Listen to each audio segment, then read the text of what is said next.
Section 1. You will hear a woman calling a local museum about children's art and craft workshops. First, you have some time to look at questions 1 to 5.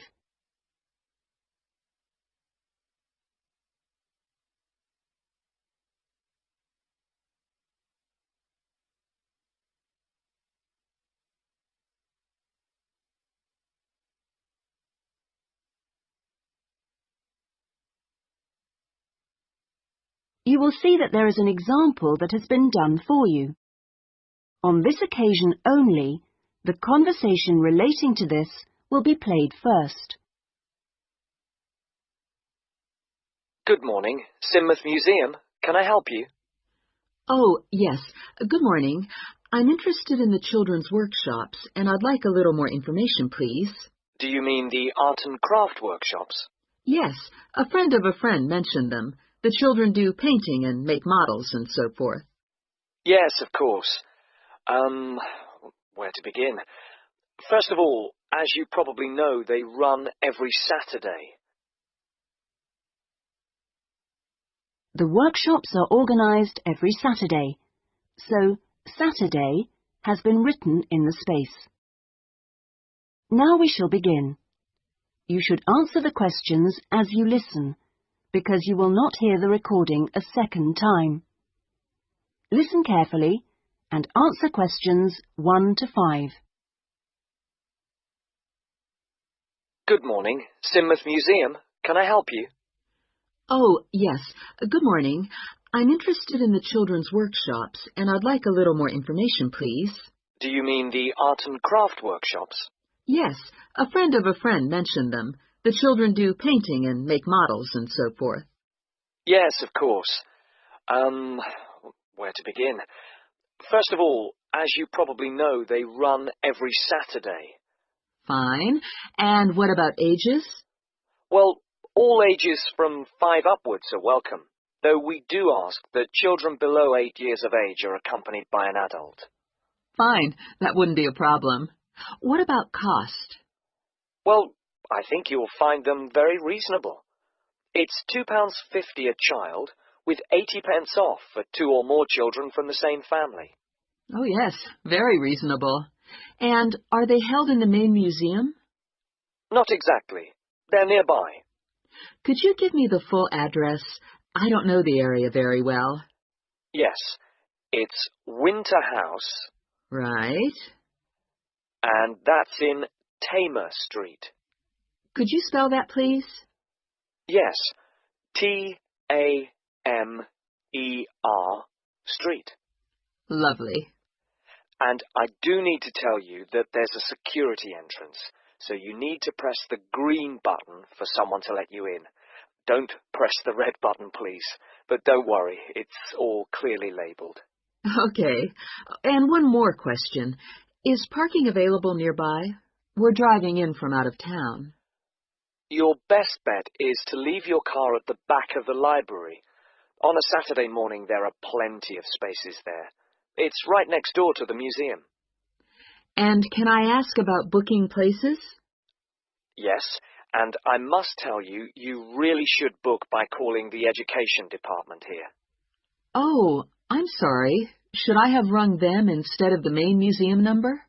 No, that's fine this time. Please don't worry. But for future reference, I'll give you the direct number.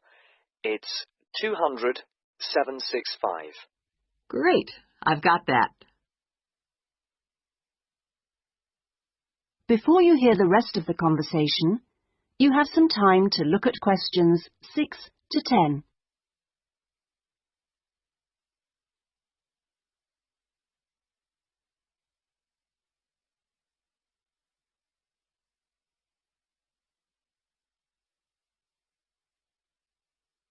Now listen and answer questions 6 to 10.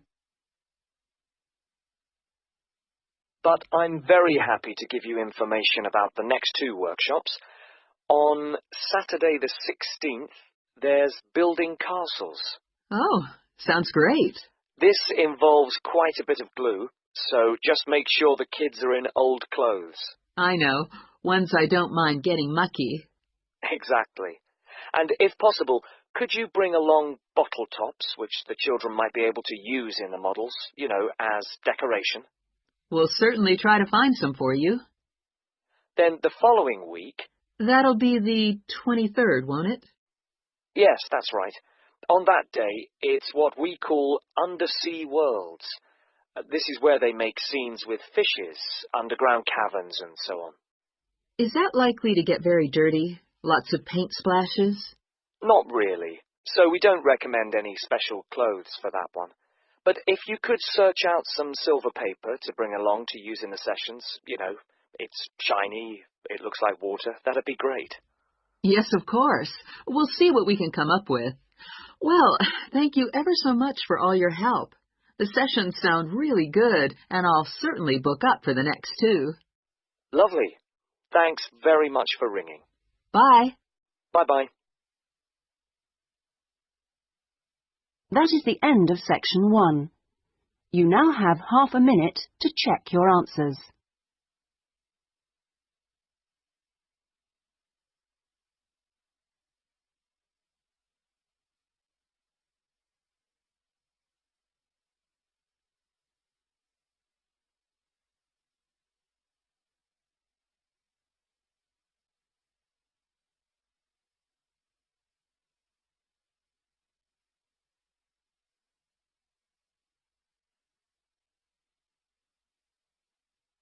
Now turn to section 2.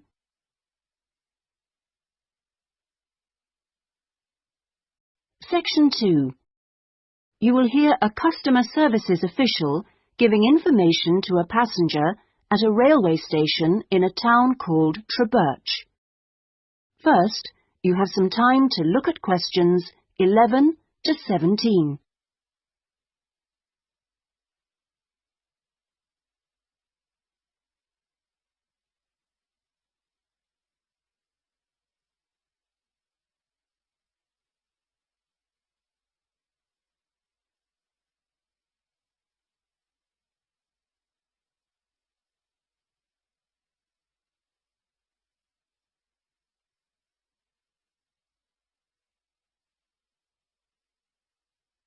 Now listen carefully and answer questions 11 to 17. Hello. My family and I are staying here in Trebirch for a week or 2, and we wanted to know about the train services. We're hoping to do a few local trips. Okay. Well, I can give you lots of details about all the trains going from Trebirch in the southwest. This leaflet will be very helpful, but I can tell you some of the main things. We've got 2 main train stations in the town. King Street is for local commuter lines and regional services. What about trains to London? I'll need to go there on business for one day. Then you need to go to Central Station. That's for all the national services. There are regular trains to London. They leave Trebirch every half hour on weekdays and every hour at weekends. It takes about 2 hours, a bit longer on Sundays. You've got a choice of first and second class, and there's a buffet car, though refreshments are included in the cost of a first-class ticket. Ah, right.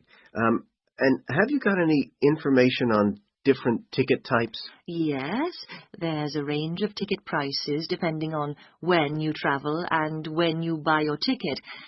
There's a standard open ticket, which doesn't have any restrictions. This can be bought in advance or on the day. You can also get various discounted tickets. A popular one is called the Super Save, and this is okay for travel after 8:45. Then there is the special ticket, which is valid for travel after 10:15. The special tickets are also valid for travel at weekends. The cheapest tickets are called advance, and you have to buy them at least 6 days ahead. Only a certain number are available, and you have to make seat reservations for these. Before you hear the rest of the conversation, you have some time to look at questions 18 to 20.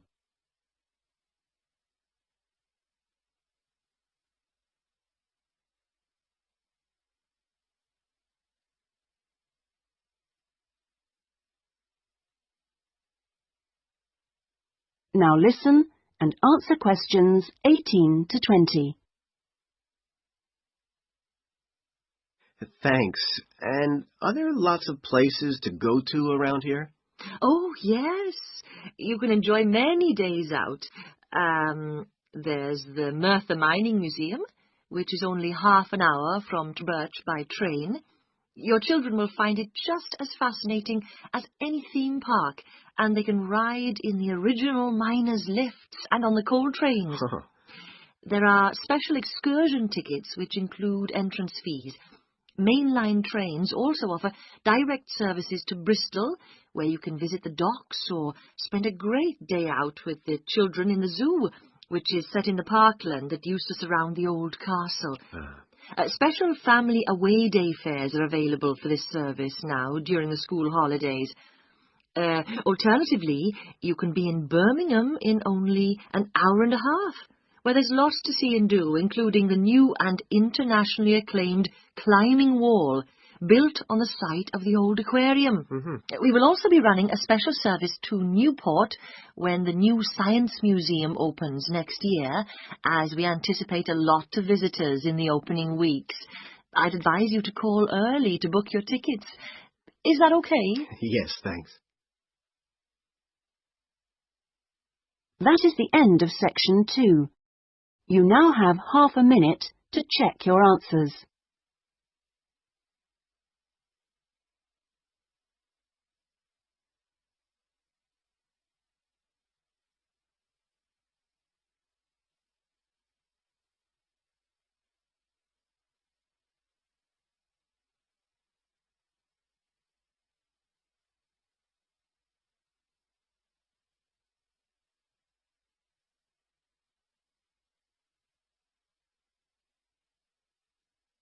Now turn to section 3.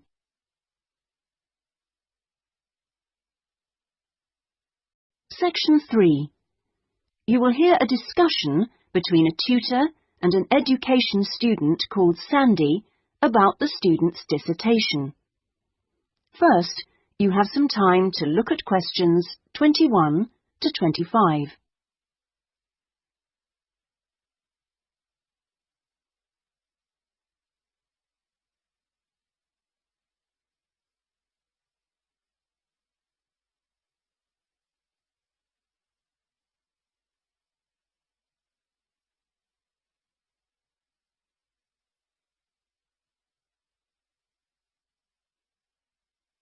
Now listen carefully and answer questions 21 to 25.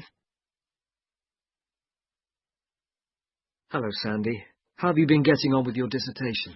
Fine, and I've been working hard on the various action points we agreed on our last tutorial. Do you want to talk me through what you've done? Yeah, sure. Well, we agreed on 3 main targets for me to aim for. The first one was to find out about suitable data analysis software. Yes.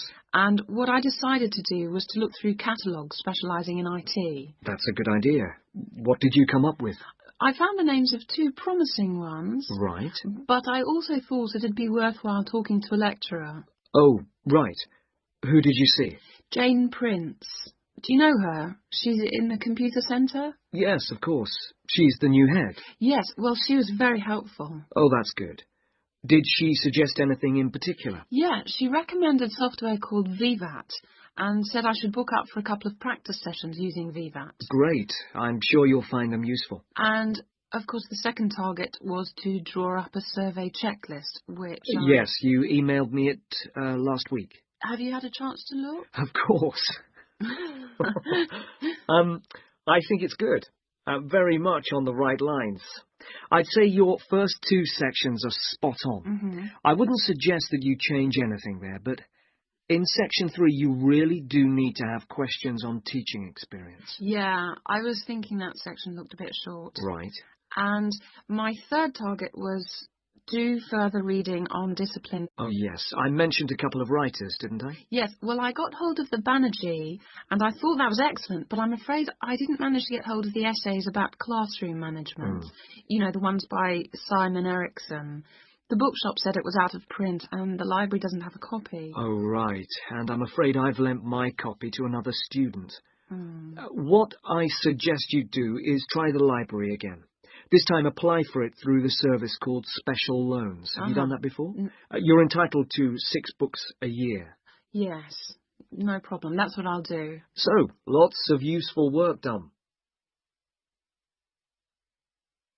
Before you hear the rest of the conversation, you have some time to look at questions 26 to 30.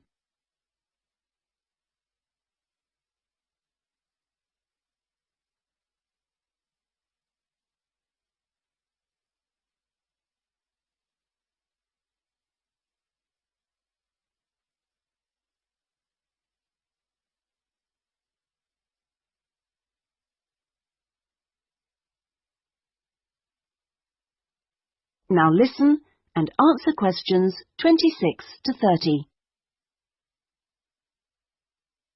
So let's look at some new targets. We'll start by having a chat about your Chapter 1. I very much enjoyed reading it. Your written style is very clear, and you've included lots of interesting descriptions of education in your target area.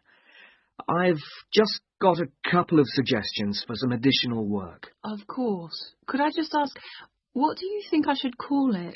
Well, I'd go for something like context review. What do you think? Well, short and to the point. Exactly.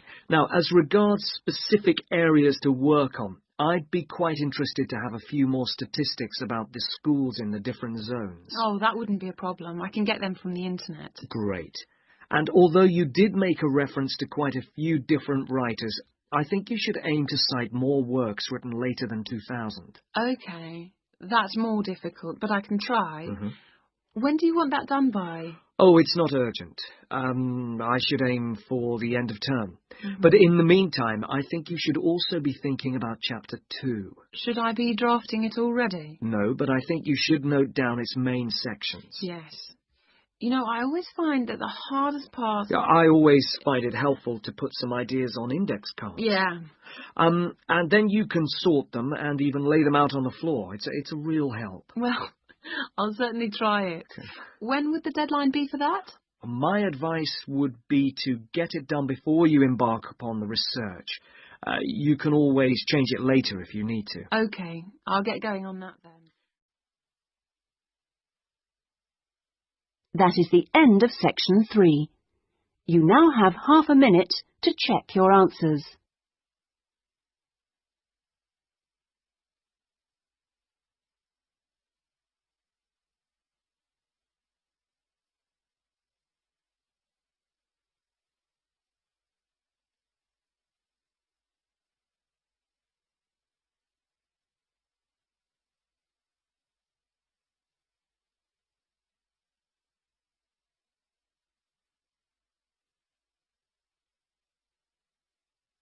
Now turn to Section 4.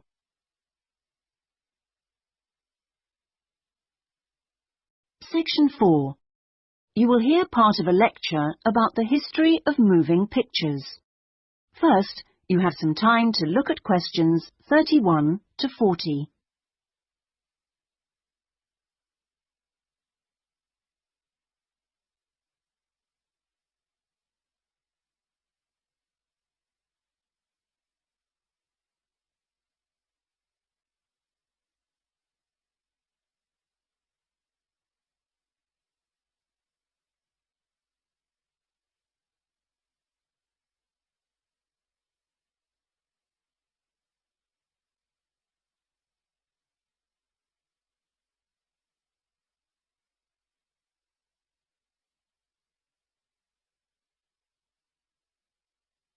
Now listen carefully and answer questions 31 to 40. Many believe that the story first began in America in 1877, when 2 friends were arguing over whether a horse ever had all 4 feet, or hooves, off the ground when it galloped. To settle the bet, a photographer was asked to photograph a horse galloping, and the bet was settled because you could see that all the hooves were off the ground in some of the photos. What was even more interesting was that if the photos were shown in quick succession, the horse looked like it was running, In other words, moving pictures. The person who became interested in taking the moving pictures to its next step was the famous American inventor Thomas Edison. Actually, he didn't do the work himself, but rather asked a young Scotsman in his employ to design a system, which he did. Now, this young fellow was clever, because the first thing he did was study other systems, primitive as they were, of moving pictures, and then put all the existing technologies together to make the first entire motion picture system. He designed a camera, a projection device, and the film. The system was first shown in New York in 1894 and was really very popular. Apparently, people lined up around the block to see the wonderful new invention. There were, however, a couple of problems with the system. The camera weighed over 200 kilograms, and only one person at a time could see the film. Well, now, news of the new system in America traveled fast, and a number of rival European systems started to appear once people had heard about it. The single problem with all the systems was they couldn't really project the film onto a screen, so more than one person could see it. Then, in 1895, 3 systems were all developed, more or less at the same time and independently of each other. I guess the most famous of these was by the Lumière brothers from France, and they called their system the cinematograph, which of course is where the word cinema comes from. There were also 2 brothers in Germany who developed a successful system, and they called it a bioscope. Well, now once the problem of projection had been solved, the next challenge for the inventors was to make the films longer and more interesting. A continuing problem at the time was that the films had a tendency to break when they were being played, a problem which was caused by the tension between the 2 wheels, or reels as they are called, which hold the film. Now, this problem was solved by 2 American brothers. They developed the Lantham loop, which was the simple addition of a 3rd reel between the 2 main reels. And this took all the tension away, with the result that the film stopped snapping.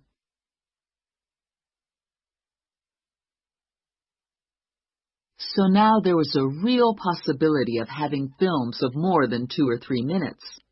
And this led to the making of the Great Train Robbery, the very first movie made. It only lasted 11 minutes, but was an absolute sensation. And there were cases of people watching the movie and actually fainting when the character fired a gun at the camera. Almost overnight, movies became a craze, and by 1905, people in America were lining up to see movies in store theaters, as they were called then. I guess the next big step in terms of development of technology was to have people actually talking on the film. And the first step towards this was in 1926, when sound effects were first used on a film. It wasn't until the following year, however, that the first talkie, as they were called then, was made. This film featured actors speaking only during parts of the film, and was called The Jazz Singer. And it wasn't until 1928 that the first all-talking film was produced, and this was called The Lights of New York. Unfortunately, the sound on this early film was not very good, and I believe they put subtitles on the film. That is, they printed the dialogue along the bottom of the film to compensate for this poor sound quality. Now, with the addition of sound, moving pictures became far more difficult to make.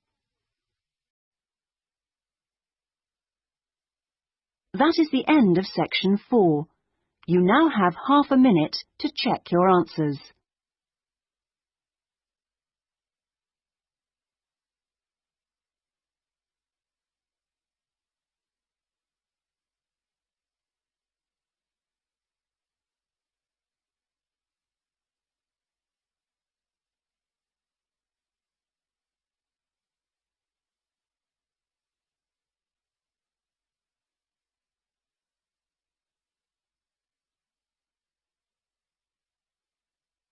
That is the end of the listening test. In the IELTS test, you would now have 10 minutes to transfer your answers to the listening answer sheet.